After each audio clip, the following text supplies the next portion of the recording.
Hey, this is Gina Grad. Hi, this is Teresa Strasser. Hi, everyone. This is Mike Errico. Hey there. This is Casey Cavalier. I'm Rocky Rose. And you are listening to The Jay Franze Show. Lucky you.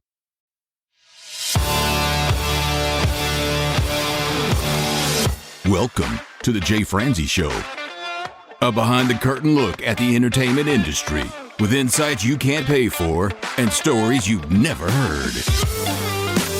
Now, here's your host, Jay Franze.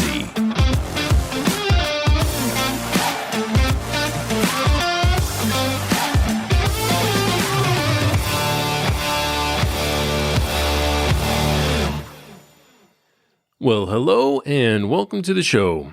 I am Jay Franze, and if you are new here, this is where we take a deep dive into the entertainment industry to provide you with valuable insights and entertaining stories.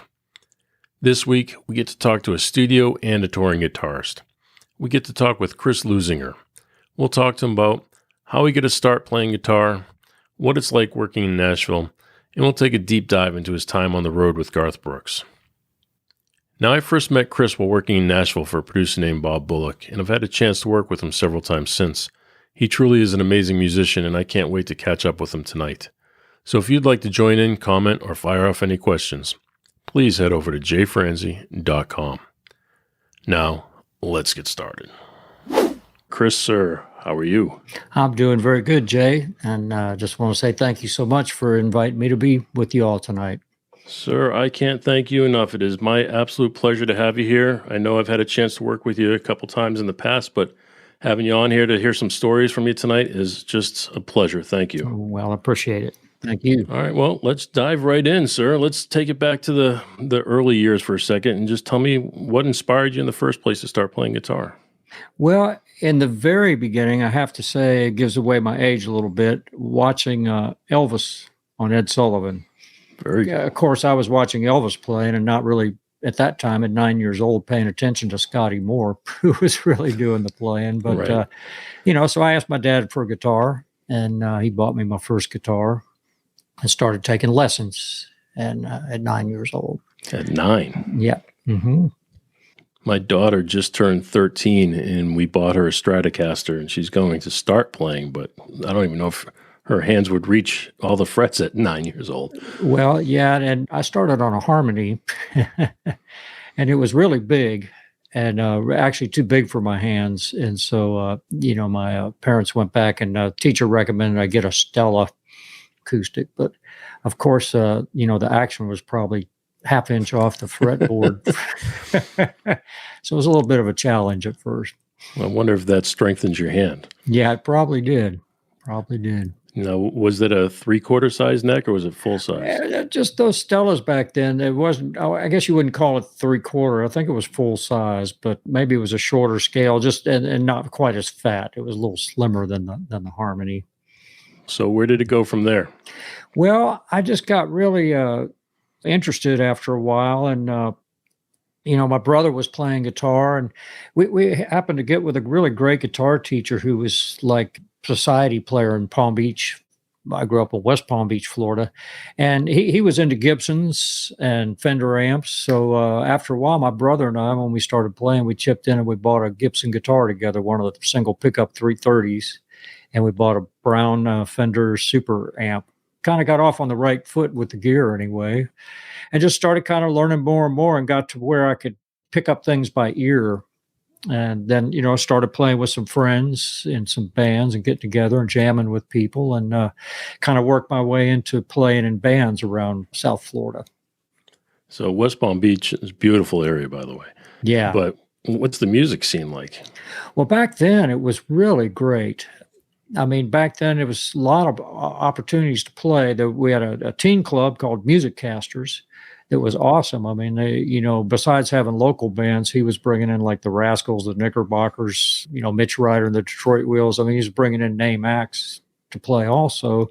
Then there was a National Guard Armory where we could play. There was a Legion Hall in Lake Worth, just south. So in school dances, I mean, once I kind of got into it, I was just about playing every weekend down there. Still going to school, I'm playing every weekend. So you did that, then you eventually found your way to Nashville. I mean, what was that transition like? Well, I had been playing in bands in South Florida for quite a long time, and before I moved to Nashville, I moved to Washington, D.C. for a while, and I actually moved to New Really? York City and lived there for a while, trying to break in music, and didn't really work out. But I was back home in Florida playing in some bands, and there were some guys in Nashville that needed a drummer and a guitar player. Some friends of mine from Florida that were playing in Nashville. Just so happened the drummer in the band I was in and myself, that band was breaking up, so we just jumped in the vans and drove up to Nashville on a whim. Got into town, and there was a band house, where most of the band was living, and so we just slid right in there. We did a lot of rehearsing, basement rehearsing, but then started playing some places around Nashville. You said you moved to New York. Yes, I did. So you were growing up in West Palm, you moved to New York. Does that mean your musical style at that time was more rock than it was country? Yes, as a matter of fact, I really never hit a country lick until I got to Nashville. Because growing up in South Florida, we were really into the Stax, stuff. Steve Cropper and the Stax music, big influences, and some Muscle Shoals stuff, and some Latin stuff. So yeah, when I moved to New York, I was heavy into blues. Had gotten turned on to blues at that point. Peter Green, Mike Bloomfield, all that sort of stuff, and that's what we were kind of doing in New York, was playing more bluesy stuff. Did New York have a blues scene?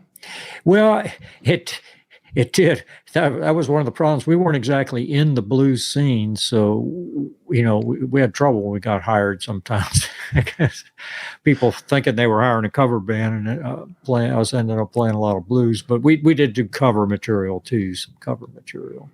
Very cool. So okay, let's go back to this house. How many people were living in this house? In the band house? Yeah. I would guess probably 5, 6 people in the band house. You hear about it now, it sounds like it was a lot of fun, but I'm sure it had its challenges. Well, it did, but I mean, when you're splitting the rent and all the bills, it makes it a lot easier to survive, that's for sure. Especially at that point, we weren't making a whole lot of money playing. So how long were you in Nashville before you got into country and started to make a name for yourself? Well, the thing that happened when I moved to Nashville, I never really even liked country music before I moved here. But when I moved here, some of the guys that I was playing with knew some of the songwriters, and I met some country songwriters and started just kind of hearing them play solo on their guitars. And there was almost kind of a folky scene going on too with some guys. I just started really getting into the songs. And, then at that time too, it was early 70s, country was changing. It was more like outlaw stuff, like Waylon and Willie and Right. Johnny Cash. And so country was becoming a little cooler at that point, for me anyway, for my taste. And so I started just getting into it more. I would think at that point too, when country's transitioning into things like Waylon and so forth, that it's your musical style coming from the South and going up to New York probably fits in better now in Nashville. Yes, exactly. Yeah, it kind of came around to where it was more natural for what I played. So which came first for you, playing live or playing in the studio? Well, playing live. I mean, when I moved up here, I didn't really even know really what a studio musician was, hardly. And so we played live for a long time. And what really happened that got things off to a start was there was a publisher named Juan Contreras, and he took a liking to our band and started introducing us to people.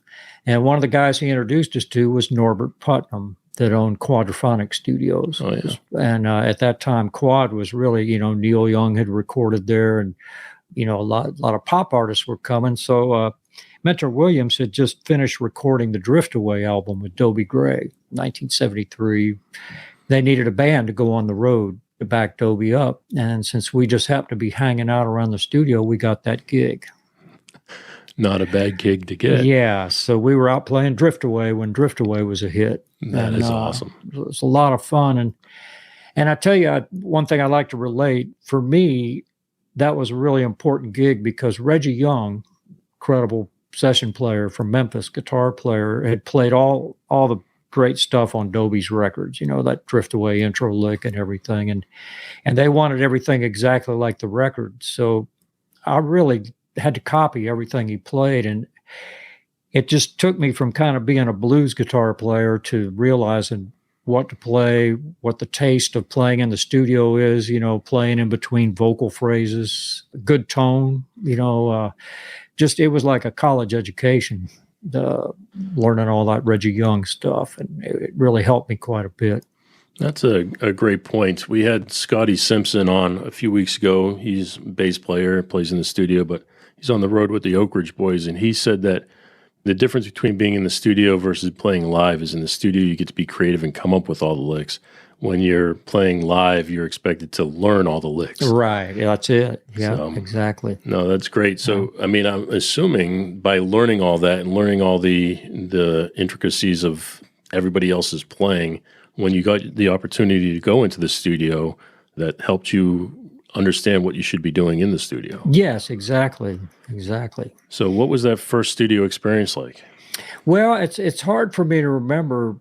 In the beginning, I was doing a lot of free sessions, late night sessions, just because I wanted to get in there and do it, and one of the main challenges was, your live tone doesn't always work in the studio. There's certain tweaks you have to make to your sound to get the guitar to pop through and recording, whereas, your live tone. But I worked with a couple really, really nice and good engineers, one in particular, Ernie Winfrey, that really helped a lot towards helping me get my studio sounds together, just helping direct me. And it's really exciting. And then when I first started getting hired, I was starting to get hired on some sessions where there was some of the older, more experienced studio players there. And so I learned a lot through that also. So did any of them act as a formal mentor for you? Well, yeah, one of them did in particular, a guy named Jim Covard. And Jim was a really well-known guitar player around here in the 70s. He played on Dave Dudley's version of 6 Days on the Road, played a lot with Porter Wagner and stuff. And he really helped me out. He got me on my first master record session for Johnny Paycheck. Oh, nice. And, and he just was very inspiring. I played actually on an album that he did. He asked me to play some slide on it because he didn't play slide. And did you? And yes. Uh-huh. Oh, wow. Okay. Yeah, I did. Mm-hmm. Very impressive. Yeah, but back then I have to say it was before Jackson Browne. And so nobody was playing lap slide. And the steel players were all just playing steel. So if they needed slide on a record, it was the guitar player that did it, That's pretty cool. Mm-hmm. Yeah. Let's talk about the time in the studio for a second. Were you nervous that first time going in for your first master session? Yeah. Yes, I really was. So how did you get through it? Well, I mean, you just got to do it. I mean, you're there and you just got to do it, and I was really nervous. I actually got a solo on one of the things, and that was Covard. He was like, there was solo came up. He said, "Hey, man, you play it." And I'm like, "Oh, why don't you play it?" He's like, "No, you play it." So all right. Kind of put me in the hot spot. And that was the first. So that was back when they had like twin fiddles on the session, and the whole band was there. It wasn't like they were just tracking a rhythm section, so it was a little bit nerve-wracking. That's funny. And you got it one take, right? Yeah. Well, you had to back then because you don't want to be the guy that raised your hand and said, "I got to go back and fix Let me fix this." So, what was kind of funny about that is Billy Sherrill, the famous producer, was producing it, and it was for Johnny Paycheck. And I was so nervous. I just came in and set up and played and then packed up and left. I never even met Johnny Paycheck or Billy Sherrill. I just didn't stick around to chat. Yeah. Oh, that's too funny. The other thing you mentioned was playing slide. Mm-hmm. Can you just explain to us what that's like, the difference between playing something like that versus playing guitar? Well, slide, I mean, you wear a device on your finger, and at that time, I was, I can't even remember what I started using playing slide. It might have been glass, but, you wear a device on your finger and you kind of slide it on the strings. And it's when you think of slide, you think of Dwayne Allman or Ry Cooder or Lowell George, really slipping and sliding around. Now, do you feel that's crippling? Like, does your hand want to play chords or play notes? Well, yeah, at times. And I wore my slide just more comfortable on my third finger. So, but I could play some things, with the other three fingers, but it usually, if I was playing slide, I would just play a dedicated slide part, and that's all I would do. I can't even imagine it. I mean, I'm not a guitar player, but my hand, just thinking about it, just trying to move the other fingers. Yeah, it's interesting. And, in slide, there's, it's real important to have a good vibrato, and just really, and you just learn to kind of slip around and get some grease into it, I guess you could say. Later on, when, Little Feat hit, I mean, I just loved Little George's slide playing, and he used a 11/16 deep socket wrench, like a spark plug wrench. And so I went to using that for a long time, copying him. I see guys on tour playing with beer bottles. Yep. No, that's funny. Yeah. Now, once things start to settle in and you start to get into a groove, at that point, what becomes your most memorable moment? Well, I don't know if I have a memorable moment, but it's just, the excitement of when other people start calling you for things. They might hear something you did on a demo. Back then, there was lots of demos going on. So, you might hear something you played on a demo and decide to hire you for a record. And David Malloy started calling me to play on some Eddie Rabbitt records. And producer David Malloy. And then a couple of those went number one, and that was really exciting. And then Alan Reynolds, started calling me to work on some projects with him in the early 70s, mid 70s. I guess the moment I would think about is when I finally started feeling confident enough to feel like I was doing a good job and stepping up to the plate. When you show up to a session these days, are you still nervous? Not anymore, really. At this point in my career, I really want to enjoy what I'm doing. And so I feel, back in those days, I would get nervous at times on sessions, but, these days I feel just a little more relaxed. You mentioned getting to play on a song that hit number one. What's it like when you're in the studio, you're playing these songs, and then you get to hear them on the radio, and let alone be number one? Well, it's super exciting, really exciting. It's that's when you kind of really feel like you're making some headway, and it's kind of the thing you always dream about. Being a teenager, hearing yourself playing on the radio, right? And because I grew up with the Beatles and Stones and all that stuff too. So finally hearing yourself playing some stuff on the radio, it's exciting. That's got to be awesome for sure. So, did you ever get into songwriting yourself? I tried to dabble in it some, but and I do write some, but more instrumental melodies. But I just wasn't really cut out for writing hit songs. Excuse me, I guess you could say. I tried. A couple guys were generous, big songwriters, and spent some time with me trying to co-write. And it just, I felt like they were carrying all the weight. And so I decided to stick with playing. Well, I've seen you in the studio, and I've seen you as the lead session guy on a number of occasions, and your ability musically, you're just incredible. I mean, from just charting a song to performing it to coming up with the ideas you come up with in the studio and directing everybody else on how to handle things. I mean, it doesn't seem like it would be that hard for you to fit into a groove songwriting.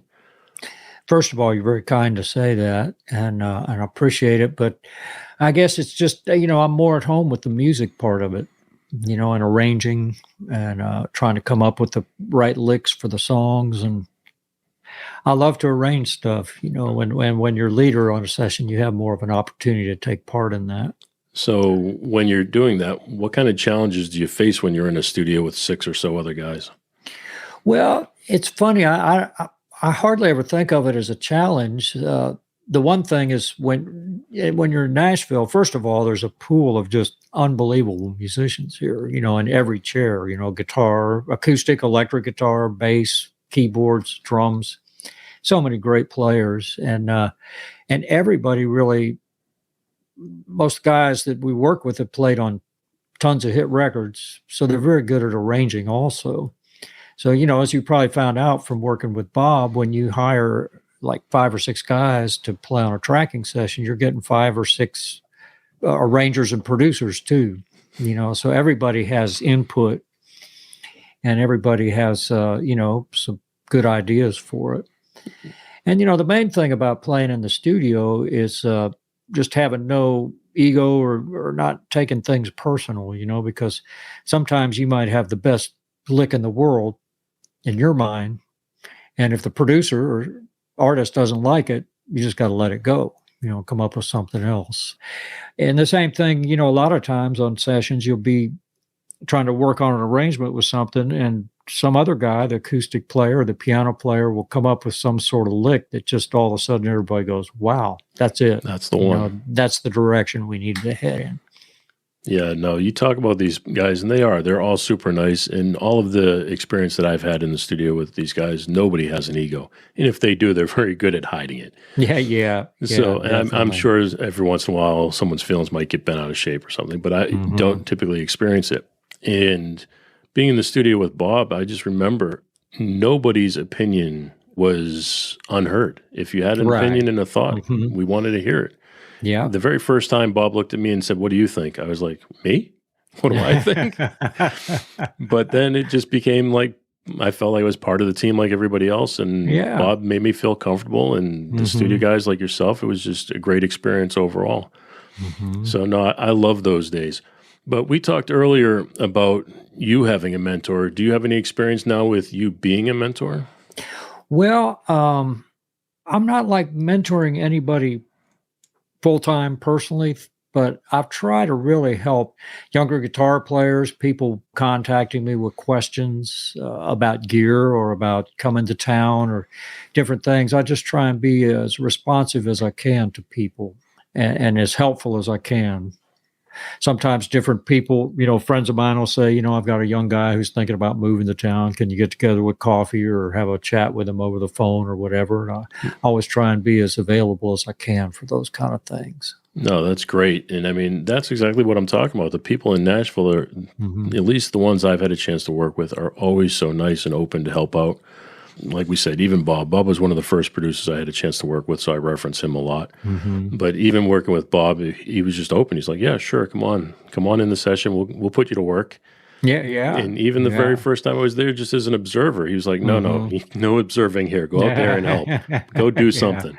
Yeah. So it was great and great times. Bob's one of the nicest guys in the business. I've been working with him for 25, 30 years, and it's just everybody. Whenever he calls people to work, they're always happy to come, and work with him because not only is he a nice guy, but everything sounds great. The headphones sound great. The playbacks in the control room sound great. He's got it all the way around. No, he really does. I mean, he's amazing, and his journey through this industry has been amazing too. Yeah. I mean, what a wild ride he's gone through. Worked on a few hits for sure. No, amazing. And my favorite's the Monkees. But that's a story for another day. Yeah. So you mentioned the quality of a good producer. It might be things like the mix in the headphones or the Q mix. It might be just having the right pieces of equipment in the right spots when needed. So are there any producers or engineers that you just really enjoyed working with? Yeah, I have to say there's been a couple that I've worked with that stand out. And of course, I have to mention Alan Reynolds. Alan is the guy that, got Garth Brooks off the ground, producing Garth's records. And Alan's retired now, although we just had breakfast the other day. It was great to see him again. And Alan was kind of my main mentor. I started working with him in the 70s at smaller projects. And then that kind of morphed into working when we started working with Crystal Gale. And I started playing on her records, and then he ended up getting our band a gig with her, played with her for 11 years on the road. Oh, wow.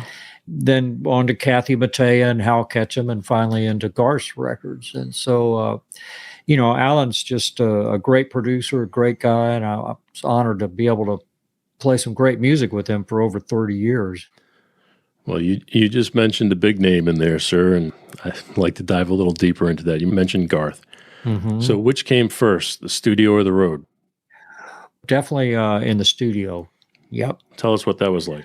Well, it was really neat. I mean, Alan, we'd been working with him. I've been working with him for a long time. And just one day he called, or his engineer called and said, we're going to do some sessions with this new guy from Oklahoma named Garth Brooks. And we're just going to go in and cut 4 sides and see how it works. If it works, we might continue and finish a record. If not, just call it a day. So we went and did a couple sessions with Garth, cut 4 songs. You know, at that time, you know, we were working all the time, and we thought Garth was good, but it wasn't like just anything super special at the moment.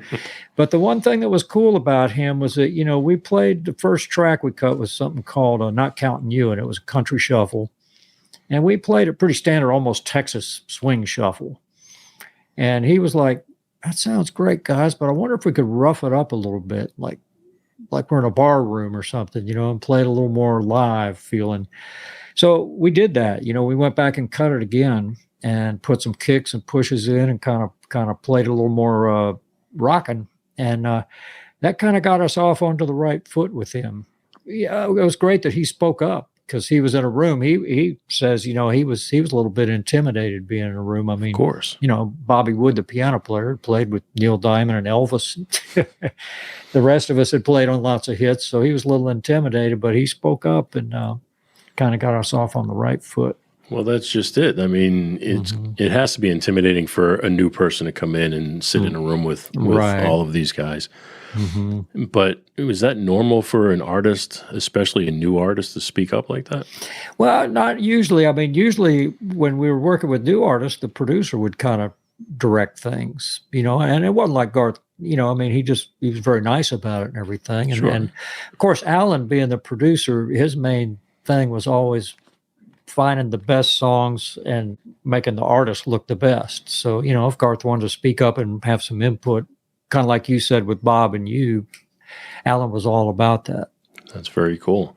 So I know he started as a demo singer, didn't he? Yes, he did. So he would just travel to Nashville as a demo singer. Yeah, and as a matter of fact, a couple weeks before we did his first session, he came over. I had a 8-track Fostex in my basement, did demos for people. He came over and sang a demo in my basement. Oh, really? Yeah. Yeah, it's pretty crazy. That's too funny.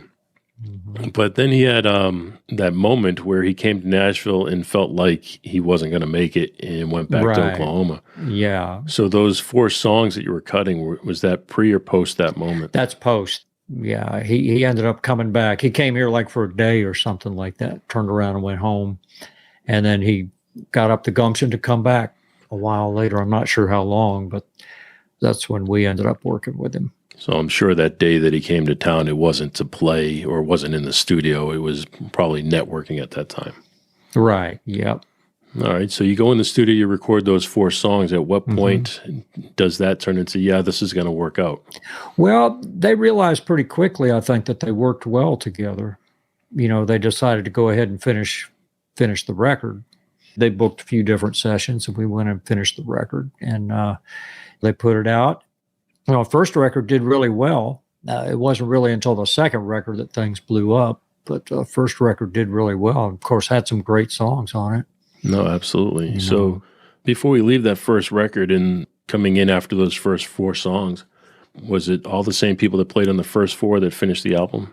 Yes, he booked the same 7 guys. And were you the leader of that session?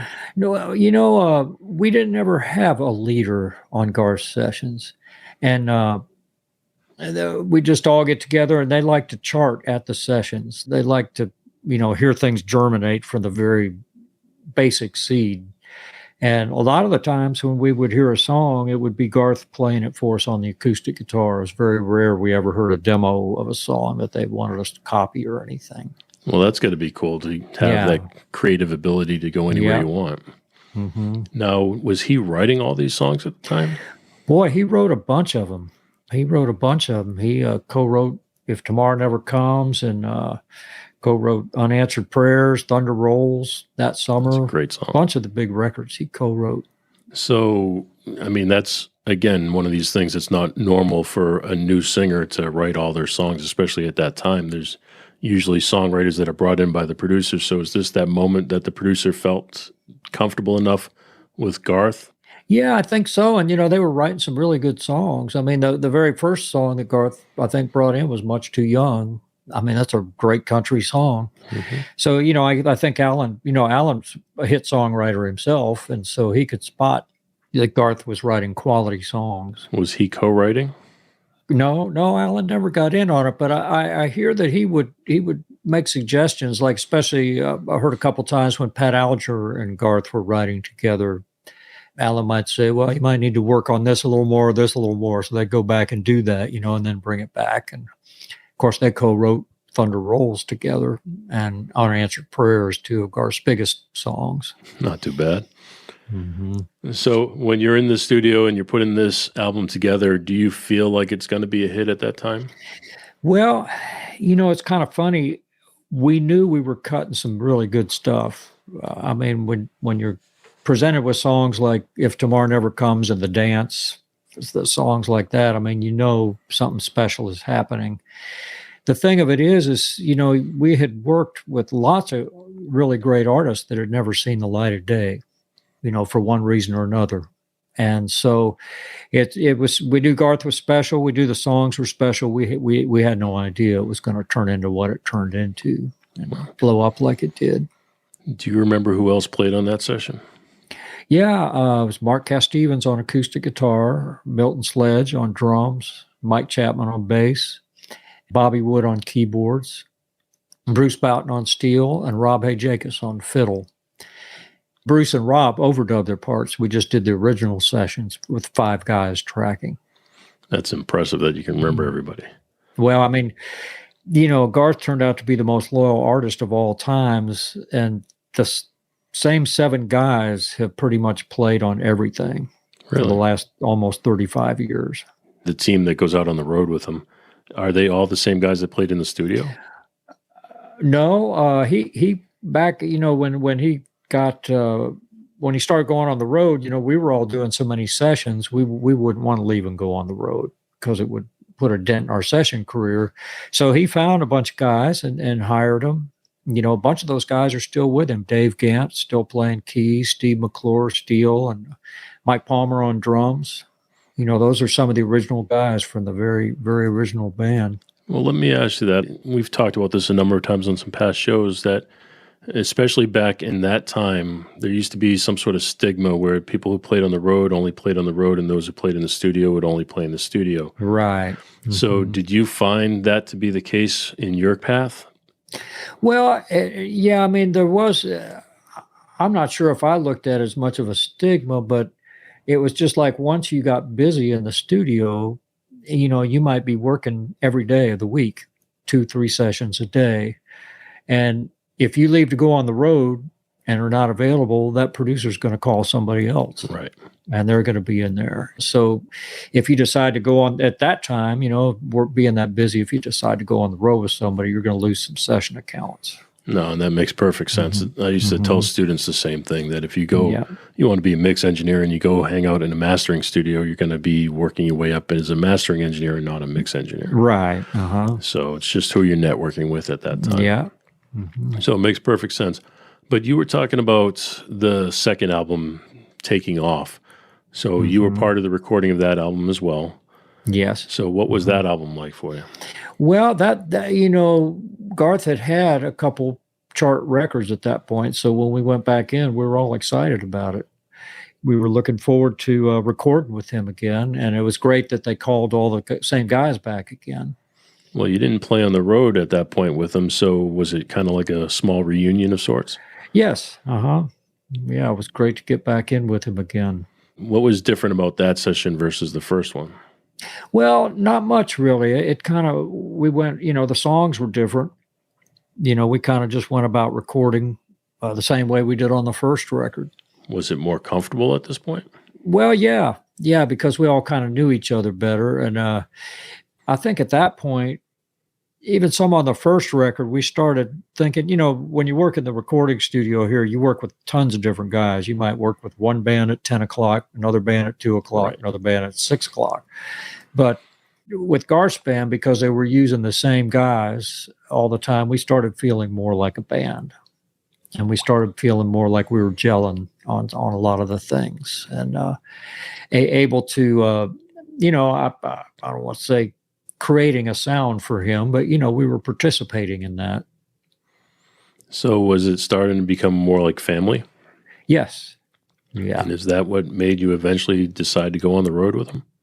Well, Not necessarily. I mean, I actually didn't go on the road with him until 2019. So that's a long way from 1988. I guess it is, right? When we did the first session. But, for me at that point in my career, 2019, when Garth asked me to come out, it just seemed like just such a wonderful opportunity to do that. Two things happened. One was we had our 30th anniversary dinner almost 5 years ago, and we all got together.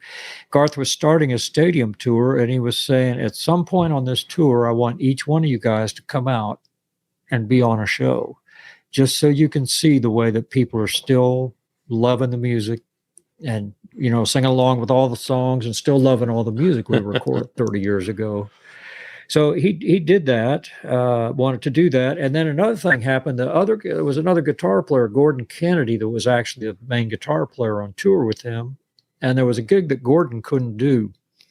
So we were recording with Garth one day, and he came and sat down next to me and said, "Hey, Gordon can't do a gig. You want to come out and play it?" I'm like, "Yeah, sure." Yeah, I do. Yes. And so I ended up playing 4 shows before that, 3 of them off stage.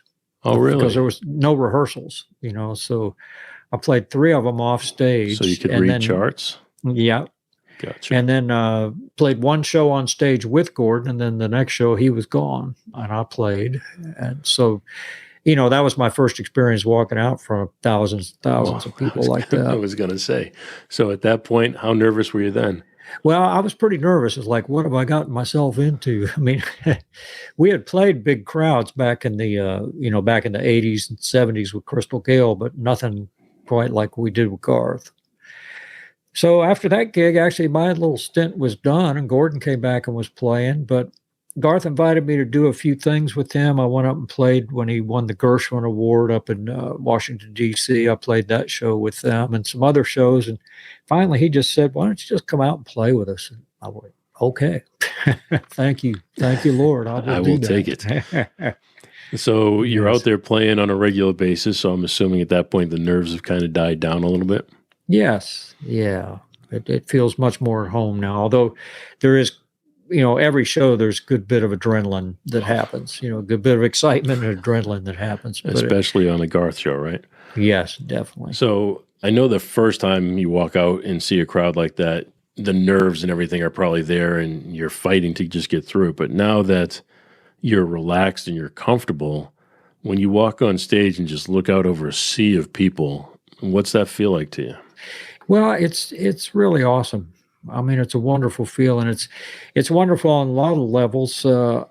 First of all, just gratitude, just being there and having the opportunity to do that.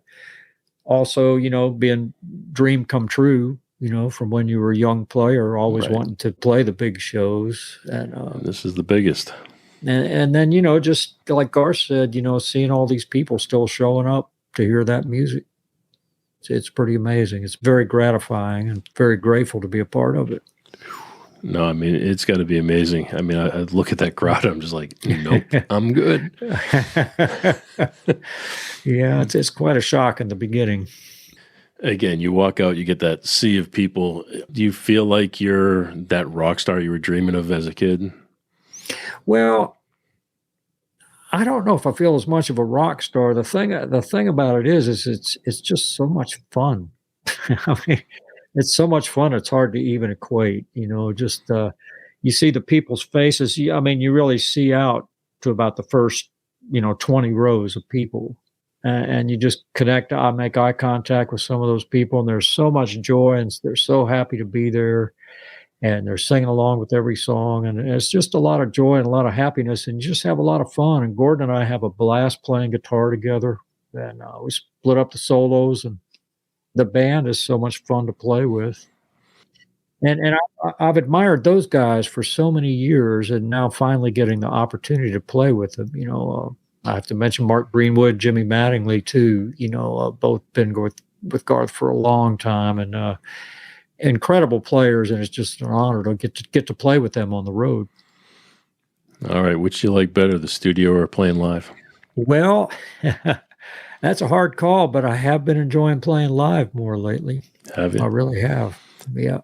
So again, Which do you enjoy more, hearing that song on the radio or getting to see the reaction immediately? Well, I tell you, it's fun playing them live. And the thing that's different about this is that Milton Sledge is out there playing drums also from our studio band. And we talk about it. And, we're playing the songs that we recorded. So it makes a difference. Like you say, you're playing your own licks. Playing your own parts. Yeah, playing your own so parts. If you change something, that's just the way I meant it. Yeah. That's awesome. All right, sir. Well, we do this thing on the show that we call Unsung Heroes, where we take a moment to shine the light on somebody who may be supportive of you in the past that doesn't typically get any recognition. Do you have anybody that you'd like to shine a little light on?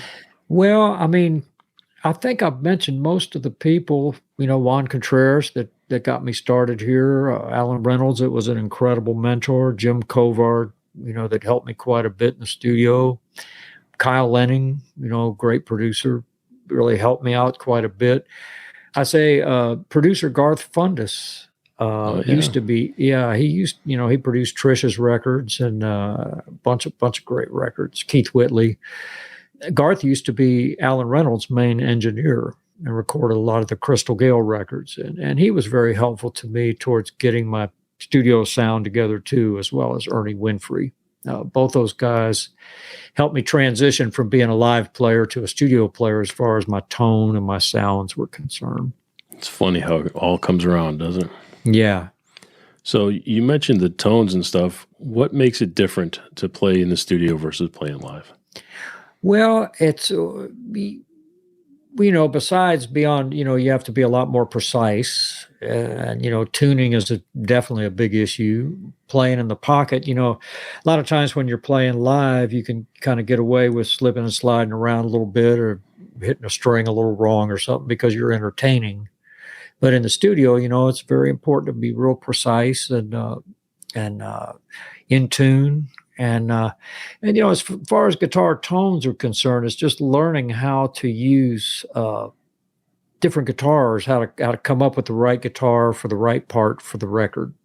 Like sometimes it takes a little experimentation. You might have to try a Strat or a Gretsch or a Gibson or Paul Reed Smith or whatever till you land upon the right guitar to fit the song. But it's just kind of learning those things to where they become second nature. And nowadays is what pedal to stomp on that might give you what sound you need, or what amp to use. Well, speaking of that, when you're on stage, you get the power of the amp and the cabinet behind you. Is that something that you need to get used to when you go into the studio? Well, yeah, because you don't have that. Right. Usually your amp is off in an ISO box somewhere, separated from you. So, yeah, it is different, learning how to get used to playing through the headphones. And, you don't have all that low end kind of booming out at you. And, learning how to tweak your tone. It's really good. A lot of it depends on the sessions you're on. Like cutting demos, they go really quick. And there's no time to go in the studio and go in the control room and have a listen. But usually when you're making a record, you'll cut a track or two, and then the producer will ask you to come in the control room and everybody will listen to it. And then you have an opportunity to listen to your tone, in this control room and go, well, maybe I need to add a little more top end here, or maybe I need to cut a little more distortion, a little less distortion. Picture's worth 1,000 words, I guess you could say. Oh, absolutely. Mm-hmm. And I'm sure there's a difference between what you're hearing in the headphones versus when you go into the control room. In Nashville, you have the Q mix that at least you get 8 different options that you can dial in. Mm-hmm. But the headphones don't have the same response that the monitors inside the control room do. So do you find that when you go in the control room, the coloring of your guitar might be a little different than you anticipated it? Yes. Yeah, definitely. And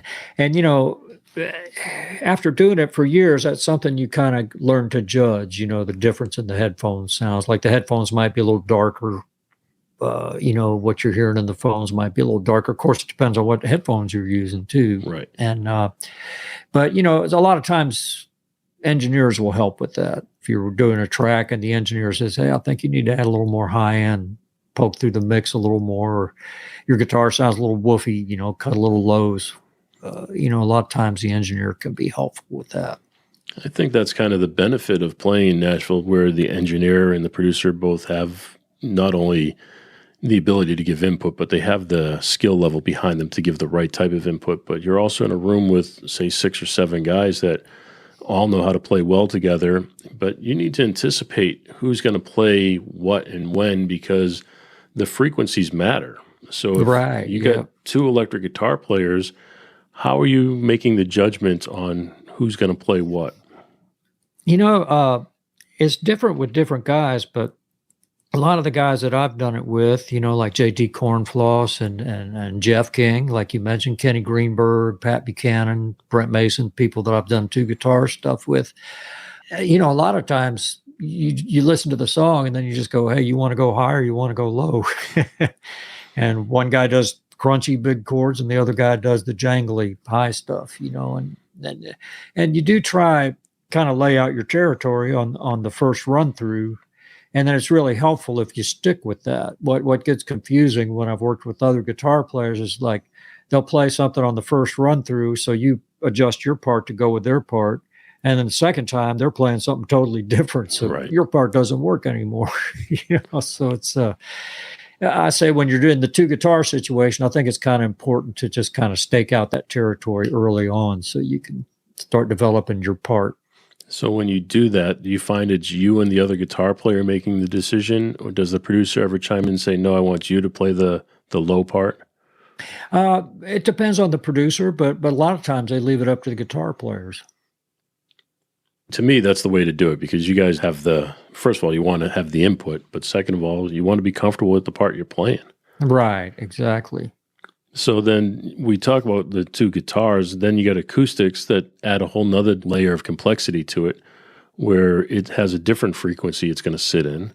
Mm-hmm. And then, of course, how the engineer chooses to pan all of these instruments out. At what point do you start trying to bounce your ideas off with not only the other guitar player, but now let's hear what the steel player is playing and what the acoustic player is playing? How does this all come together? Well, I mean, a lot of times there's a bit of discussion about it. We might say, well, steel is going to fill the chorus, which is kind of natural on a country song. So, the guitar players will kind of find their spot in the chorus that opens it up for the steel, and leave the big holes after the vocal phrases for the steel to fill. Same, if you're thinking that the piano might fill second verse, which is pretty normal, but, after the first chorus, you want to kind of lay low and let the piano have its say in there. But sometimes these days with, there's a little less steel on some of the country records. So it's all about the electric guitar kind of, multiple electric guitar parts. You got a guy crunching, a guy playing arpeggios, a guy playing a edge U2 part, and a guy playing some fills, maybe 4 electric guitar parts going on in places.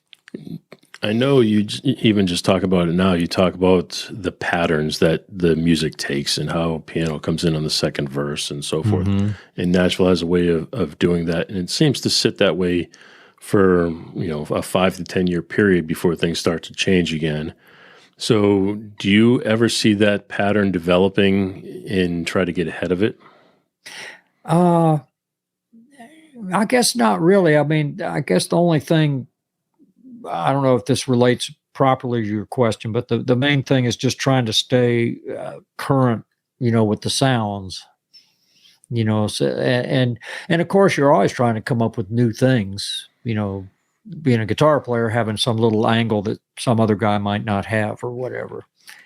But, Nashville has kind of a way of following pop trends, like back in the 80s, when David Foster and everybody started doing the big pop records with everything stereo. Well, a few years later, Nashville went to that. Guitar players are using big racks and everything was stereo and DX7s. And then, you could equate the same thing when Sheryl Crow got popular. For a while in Nashville, the women took over and Faith Hill's records started sound like Sheryl Crow records, and Martina too, and it's sort of Nashville trends kind of following the pop trends a little bit. Well, even earlier, at the start of our conversation, you mentioned Johnny Cash and Waylon and so forth, that kind of was a trend as well. I mean, that's following rock music. Yeah.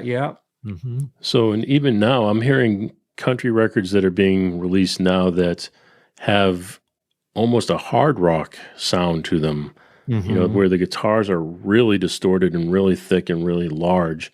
Right. And then as soon as that verse kicks in, you can say, okay, yes, this is a country song. Yeah, exactly. And then the chorus kicks back in and it's heavy again. I mean, I was just playing a song for my daughter over the weekend that was like that. And I mean, she listens to country music when she's with me, and she listens to pop music when she's with her mother. So for her to hear a song that was like that had the blend of the two, and you could really hear the blend of the two, that she was all excited, and I'm sure it was somebody she heard on TikTok, but she had that excitement to her that she recognized something. So, I mean, again, they're trends, and I don't know if that's something you try to get ahead of or not. Yeah, I mean, I don't know that I think of personally getting ahead of it. I just sometimes it's trying to keep up with it, And the other thing that's happening in country now is a lot of sort of hip hop vibe, with loops and things like that. So, do you enjoy those sessions? I enjoy just any kind of session.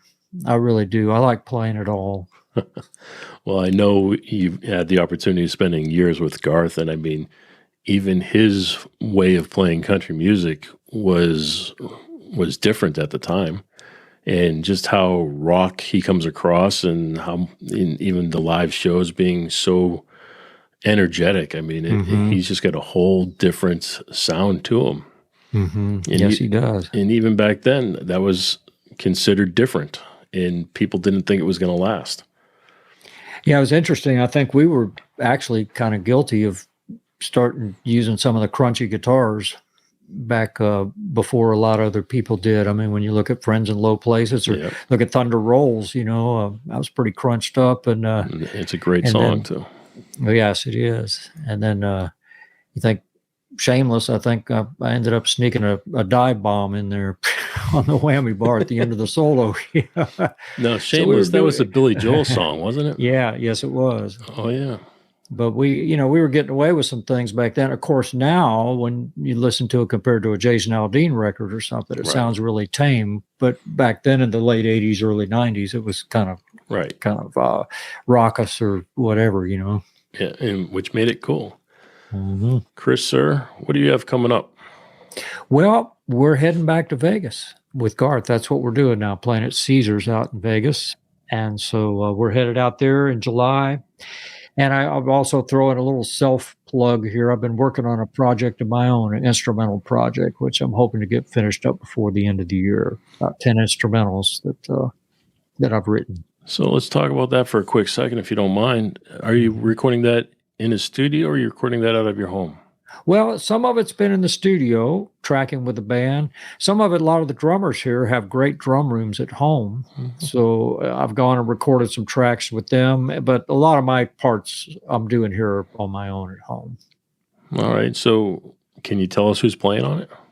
Well, a whole bunch of different people. I'm the only guitar player. But I've had Lonnie Wilson, Michael Rhodes played on it. Unfortunately, Michael just passed recently, which I hated. But Michael's played on a good bit of it. My buddy Spady Brannon, Dan Needham, Gary Prim, Blair Masters. Well, a whole ton of my studio buddies. Oh, Greg Morrow's played some drums on it also. He's awesome, too. Yeah. He's out with Brooks and Dunn. Oh, I didn't know that. That's awesome. It was cool. I didn't know he was out there either till I talked to John Root, who's the drum tech, and he was telling me that Greg was going to be there. Yeah, Greg's an awesome guy and an awesome player. He's just a force. Yeah, yes, he is. I was telling John, he plays very tasteful, but when he hits, he just naturally just hits hard. Yeah. So, I mean, he's just a fun guy to watch. Yeah, you have no question about where the pocket is when he's playing. No, he's awesome. Yeah. All right, sir, do you have any final words you'd like to leave us with? No, I mean, I would just, I'd be negligent just if I didn't, thank my Heavenly Father for the gift of music and the wonderful opportunities I have. And thankful to Garth for being the most loyal artist on the planet. And thankful to all the people that have helped me along the way. Very grateful and thankful to you for inviting me to talk with you this evening. It has been my pleasure, sir. I thank you for joining. You bet. Thank you. Now, I hope you enjoyed this conversation as much as I did. Chris is not only a great musician, but he truly is a great guy. So please join me in giving him a big thanks for taking the time to share his stories with us. And thank you for taking the time to hang with me here. I really do appreciate it. If you enjoyed this episode, please share it with a friend. You can do just that and find the links to everything mentioned over at jayfranze.com/episode 17. Thanks again for listening, and I'll catch you next week. Thanks for listening to The Jay Franze Show. Make sure you visit us at jayfranze.com. Follow, connect, and say hello.